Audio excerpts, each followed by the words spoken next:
Awesome. Thank you. Don, I appreciate the opportunity to talk to this audience, and just the fact that everybody's here that cares about this extremely important topic of the vulnerability of the U.S. electric grid. You will likely hear soon from members of the Colorado Task Force on National and Homeland Security, which has been intently focused on one specific threat, although there's numerous threats that pose risks to the electric infrastructure upon which we all depend. The primary and most catastrophic worry that we have for our grid is in the electromagnetic spectrum. And that's whether it's man-made from a nuclear EMP or from Mother Nature through solar weather. This is a threat that we are not prepared as a civilization to contend with at this moment, but we don't have to be this unprepared. What I'd like you to know is just that we've known about these threats for a long time. I have with me just the unclassified reports of the Congressional EMP Commission that Congress put together at the end of the Cold War to study the threat posed to America from electromagnetic pulse. The gentleman who was supposed to join you this morning, Dr. Peter Vincent Pry, is the chief of staff of that commission and arguably one of the most knowledgeable people in the country about this threat, and really the institutional memory our country has about the threat and what we've done to contend with it. Unfortunately, right now, we are completely unprepared. The government, Washington, has proven incapable thus far of really tackling this threat. And this is despite the good work of a lot of people in government to try to do the right thing, including the President of the United States, who issued an executive order in March of this year telling the federal government to begin protecting our critical national infrastructure against EMP. I have to admit that the swamp is deep, unfortunately, in Washington. Those civil servants, those good people in government that have tried to do the right thing have often found that their careers have ended. For example, U.S. Air Force put together under the leadership of Lieutenant General Stephen Quast an amazing effort with the Electromagnetic Defense Task Force, or EDTF. This group produced a number of very, very informative and frightening reports for the American people to understand the vulnerabilities we have to electromagnetic pulse and other electromagnetic spectrum threats.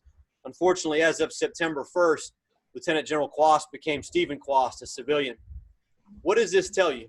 A man like that, with that courage, being forced to retire out of the Air Force. It tells you that the federal government right now is broken when it comes to this threat. But thankfully, the American people understand that this is real, that this is a present danger. I'll read for you a quote. This was from, this is a legal docket, okay, that the ELCON, the Electricity Consumers Resource Council, mentioned in a legal docket to FERC, the Federal Energy Regulatory Commission. They said energy and security staff at the Energy Department in Capitol Hill routinely downplay or dismiss EMP concerns in private, yet the public call to address the issue remains. And folks, that's because the American public is smart enough to know the truth. They're smart enough to be able to drive down the road and see substations with extra high voltage transformers completely unprotected from physical attack. They've begun to understand the gravity that we face as a nation by allowing these vulnerabilities to persist. And they do indeed persist. For example, just over the last 9 years, from 2010, January 2010 to May 31st, 2019, the electric utility industry reported to the Department of Energy 578 physical attacks on their infrastructure and 29 cyber attacks. Yet, in the annual reliability reports from the North American Electric Reliability Corporation, or NERC, they only mentioned 1 physical attack and 0 cyber attacks. The American public is starting to wake up to this vulnerability and to this lack of transparency. And what this is going to create is it's going to create demand for the American people to have another option. Okay, and Dr. Pry, the gentleman that's really inspired a lot of this work, he's often argued that America needs a Manhattan Project to fix this issue. But I'd like to remind you that the Manhattan Project did not try to create a nuclear triad, a nuclear warfighting strategy. They just needed a bomb. What they came up with was 2 different bombs of 2 different designs, and both of them worked. What we need right now is a bomb. We need a Manhattan Project effort to secure our nation's electric infrastructure from all hazards, but most assuredly electromagnetic pulse. And what we need is a local initiative to do it, to inspire the type of action that can then get the rest of the nation to follow. The costs are reasonable, okay? The subject matter experts on this, the people who actually created the military standards to harden our nuclear weapon systems against EMP, folks like Dr. George Baker, which are good friends of the people that are in that room with you, such as Dwight Eckert and Glenn Rhodes. Dr. Baker looked at this from a local level in York County, South Carolina, and found that it would cost only $115 per citizen, one-time cost, to secure at the military standard the distribution assets of the grid that support the most critical infrastructure of the county: water, wastewater, hospitals, human services, and communications. So I want to encourage you that the country has the technical know-how. We have the people in our coalition that can help understand how to do this.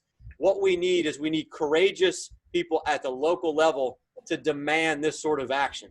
We need investors that are willing to invest in a future of an all hazards secure microgrids to get us off the currently incredibly vulnerable grid that we have.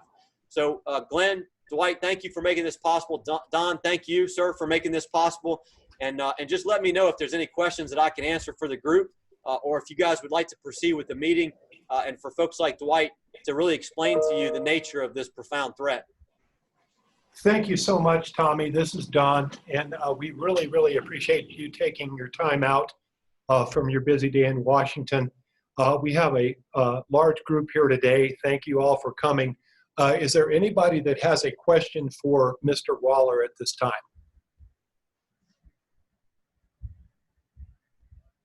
I'm not seeing any hand. Oh, there we go. One in the back, sir. What might your email address be, and is it public? It is. Yeah, in fact, one of the things I would suggest is this, and that's a great question. We have this Secure the Grid Coalition, which is comprised of national level experts ranging from, say, Dr. Pry and all the team members that Glenn and Dwight have put together throughout the nation, all the way to people who represent electric utility companies, to folks in the Pentagon. And what I do is every Friday, in fact, here in just a couple of hours, we're going to execute a weekly teleconference. And then after that teleconference, which is recorded, I do a weekly roll-up where I provide all the latest news on this topic of threats to the grid, or maybe the helpful technologies associated with protecting it, to the recording of our teleconference. And I blast that out to hundreds, now almost 1,000 members. So what I would encourage you all to do is, if you would like, to pass around a notebook. For those of you that would like to be on the distribution list for that, I send it from my personal email address at the Center for Security Policy, normally between a Friday and Monday, depending on how busy I am or whether or not I have military duty at the time. And you can be one of the recipients of that. Does that answer your question, sir? Okay, the question is specifically, is there an email that they can contact you at? Yeah, it's just T Waller, T-W-A-L-L-E-R, T Waller at securefreedom.org. T Waller at securefreedom.org. Thank you. Plus, on top of that, if you pick up my card out here, and I can put you in touch with Tommy as well. So if you drop me an email, pick up my card out here. That's the way. Drop me an email, then I can introduce you guys via email. Thank you, Dwight. Other questions before we move on with our presentation today? Yes, we have a question from. Not a question, is a comment. Comment. Thank you very much for your service. The gentleman here said, thank you very much for your service. Would you identify yourself, sir? Otto Picardo. Otto Picardo. And you are from? Sonargan, the company is Sonargan. Yes, and what town? Chicago? Houston. Houston, I'm sorry. Yeah. So did you hear that, Tommy? I did, yeah. And my goodness, I mean, I really appreciate you all coming in as far as from Houston for this meeting. I do appreciate you mentioning my service. You know, when I go and testify on this topic of threats to the grid, a lot of times, you know, I have to introduce myself as a lieutenant colonel in the Marine Corps Reserves. People will thank me for my service, which I appreciate. But I want you to recognize that there's nothing that I ever did in uniform or anything that I will ever do in uniform as a Marine that will compare to the service provided by those who keep the lights on. Okay, think about that for a moment.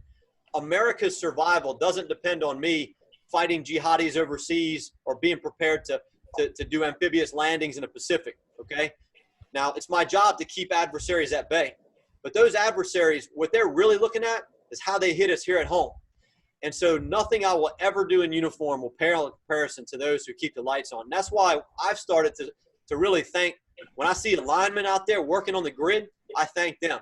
When I testify and I know that there's people in these committees that work for the energy industry, some of which unfortunately are there to lobby against these efforts, I still thank them. I thank them for keeping the lights on. And I want to thank you all because you have the opportunity right now. If you put your heads together and you figure out how to do it at a local level, you will be able to provide a service for your citizens at the local level that far exceeds the service provided by anybody in uniform. That's just my humble opinion. So, thank you, Tommy. We have another question, sir. What's the motivation for an electrical provider to lobby against these efforts? Did you hear that? Yes, I did hear the question. It's a very difficult question to answer. It's very counterintuitive if you think about it, right? When you think about, I look at my children.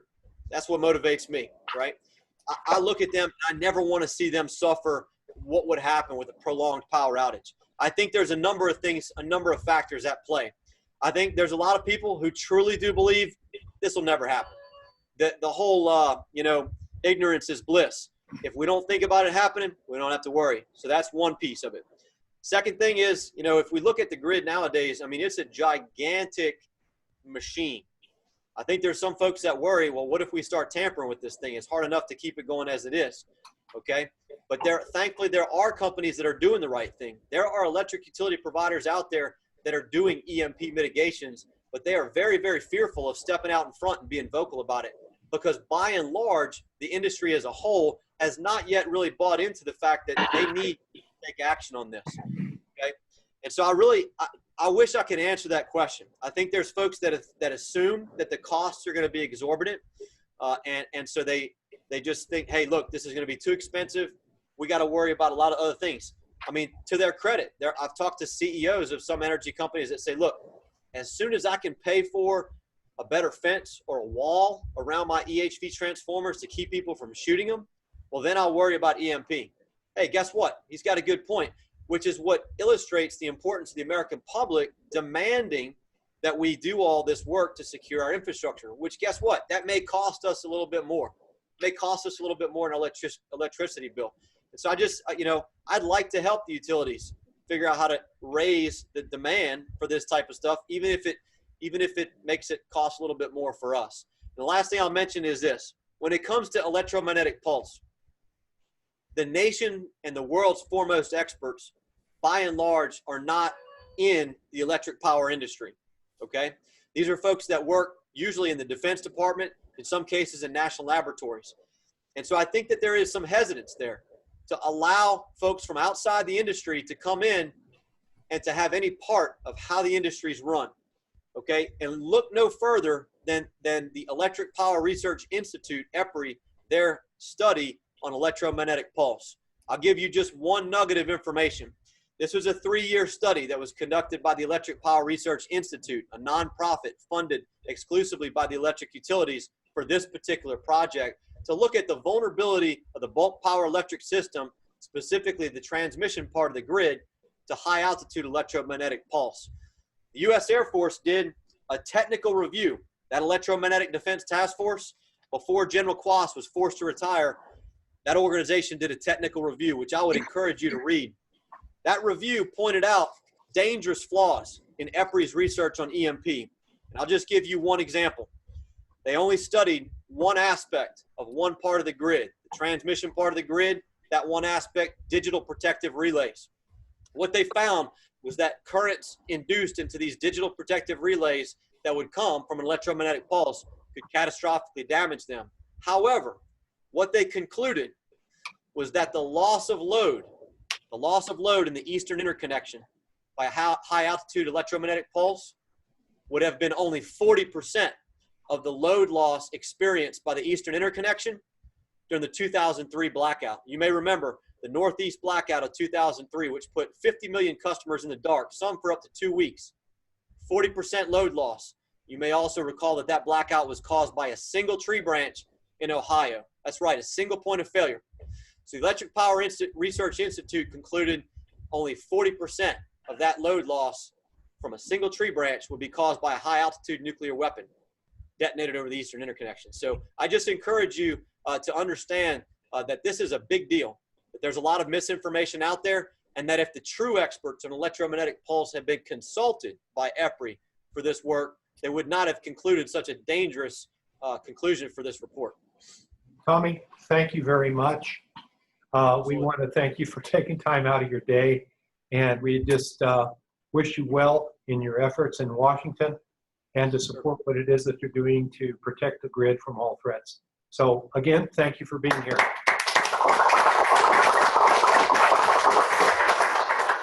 I look forward to hearing what you guys come up with. I'm excited.